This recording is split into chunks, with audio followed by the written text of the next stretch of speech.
What's up mga kapayaso, samahan nyo nga ako sa mga walang kwentang video ko. Kaya naman kahit walang video ay may kwenta pa rin. Ngayong araw nga ay abangan nyo nga kung paano napunta yung lumpia sa bulsa ko. Kaya ano pang hinihintay natin? Let's do it! Ngayong araw nga ay samahan nyo naman ako mga kapayaso sa Barangay Gadgaron, Matulog, Sorsogon. Ito pala mga kapayaso yung ating repeated client. Dahil nakapangalawa na tayo dito ng show. Ewan ko lang kung baka makakilala pa ako ng ating client. Dahil nga nagbago yung ating account. Ayan, sana samahan nyo ako palagi sa ating video mga kapayaso. Pagpasensyahan nyo na nga yung boses ko at pabago-bago. Tulad ng pagbabago niya sa iyo. Ay, aroy! Mga kapayaso, nandito na nga tayo sa Gadgaron. Ayan, for the shortcut na tayo ng life. At nakarating na nga tayo dito mga kapayaso sa bahay ng client natin. At syempre, pagkatapos ay nag-makeup na tayo. Baka mahuli naman tayo, wala naman tayong makakain ito. Kung curious nga pala nga kayo sa boses ko at bakit ganito, iniipit ko na lang nga kasi medyo nga pause tayo. Pero kung curious ka nga, kung gusto mo talaga marinig yung boses ko, ganito. Ay magandang hapon sa inyo mga kapayaso. Ngayong araw nga, ayan, nag-makeup na ako dito. At syempre sinuot ko na yung wig ko. At guys, ayan, pagtapos natin, ayan, binidyo natin yung mga pagkain dito. Dahil mamaya ay maglalamon naman tayo. Ay, napakapangit ka ng boses natin mga kapayaso. Kaya pagpasensyahan nyo lang. Ako si San Goku. Hanggang sa muling pagkikita natin. Paalam!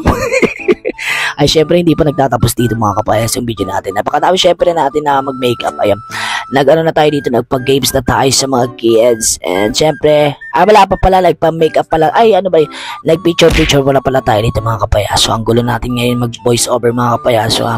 Pagkatapos nga natin guys mag-picture ay sinimulan natin dito magpapalaro sa mga bata para naman maging masaya yung araw nila, lalong lalo na ang birthday celebrant. Ang celebrant pala natin dito ay sino ba? Ayan si si Gloven, yung ating birthday celebrant. Ayan syempre pagkatapos natin magpag-games, ayan nag-blow na ng candle ang ating birthday celebrant. Hindi ko lang alam kung nakikilala pa ako dito dahil noong 5 years old siya ay ako yung nag-show ulit sa kanya. Ngayon 6 years old na ma'am. Hindi ko lang alam talaga kung makikilala niya pa ako. Pero si ma'am yata nakilala ako nung pagtapos ng show natin. At pagkatapos nga nito, walang iba kundi ang gagawin natin ay kakain. Ayan naman, dito na yung kinakahintay natin mga kalamon. Yung chiwugin, yung handa ng mga birthday. Alright. Ayan, syempre sila muna yung pinakain ko guys kasi nga maya naman tayo guys. Ayan, hintayin lang natin na yayain tayo dyan. Video lang kunyari tayo.